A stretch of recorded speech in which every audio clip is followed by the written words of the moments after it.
يتقدم للسلام على جلالتكم نصركم الله بعض الشخصيات المغربية المدنية والعسكرية: السيد عزيز أخنوش رئيس الحكومة،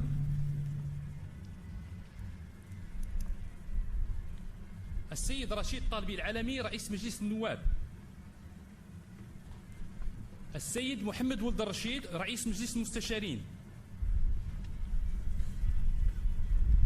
السيد محمد عبد النبوي الرئيس المنتدب للمجلس الأعلى للسلطة القضائية والرئيس الأول لمحكمة النقد،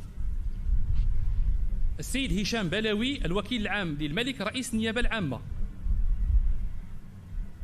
السيد محمد أمين بن عبد الله رئيس المحكمة الدستورية، السيدة زينب العدوي الرئيس الأول للمجلس الأعلى للحسابات، السيد عبد القادر عمارة رئيس المجلس الاقتصادي والاجتماعي والبيئي، السيد محمد يسف الأمين العام للمجلس العلمي الأعلى،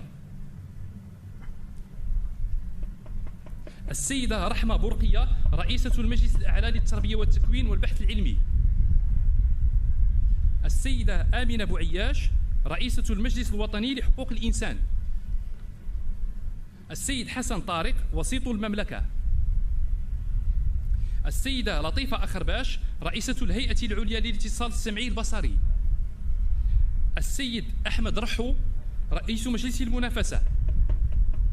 السيد محمد بن عليلو رئيس الهيئة الوطنية للنزاهة والوقاية من الرشوة ومحاربتها، السيد إدريس اليزمي رئيس مجلس الجالية المغربية بالخارج، السيد خلي هنا ولد الرشيد رئيس المجلس الملكي الاستشاري للشؤون الصحراوية،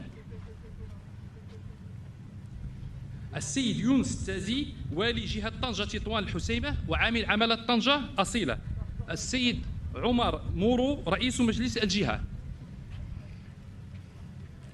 الفريق أول محمد بريد المفتش العام للقوات المسلحة الملكية وقائد المنطقة الجنوبية، الفريق أول محمد حرمو قائد الدرك الملكي، اللواء عز الدين خليد رئيس المكتب الثالث، الفريق الجوي محمد كديح مفتش القوات الملكية الجوية،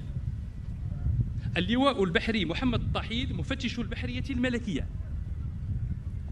الفريق جبران خالد المفتش العام للقوة المساعدة المنطقة الشمالية، العميد مصطفى حديود المفتش العام للقوات المساعدة المنطقة الجنوبية، السيد عبد اللطيف حموشي المدير العام للأمن الوطني ومراقبة التراب الوطني، السيد محمد ياسين المنصوري المدير العام للدراسات والمستندات.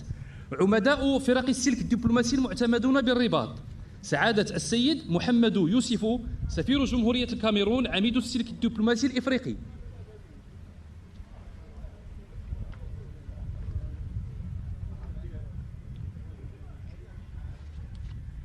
سعادة السيد عز الدين أحمد الأصبحي سفير جمهورية اليمن عميد السلك الدبلوماسي العربي بالنيابة،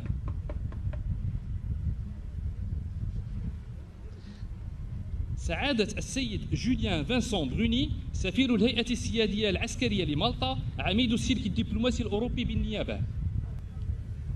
سعادة السيد لي تشونغلينغ سفير جمهورية الصين الشعبية عميد السلك الدبلوماسي الآسيوي،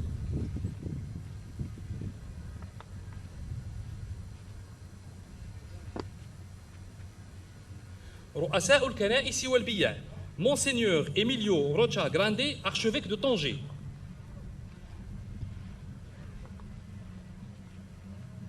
la révérende pasteur Karen Thomas Smith, présidente de l'église évangélique au Maroc,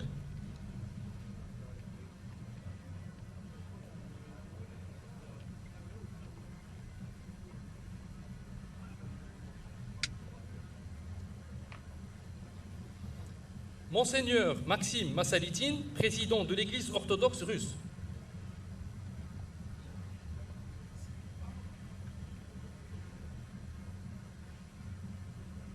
Monseigneur Youssef Israël, grand rabbin de Casablanca,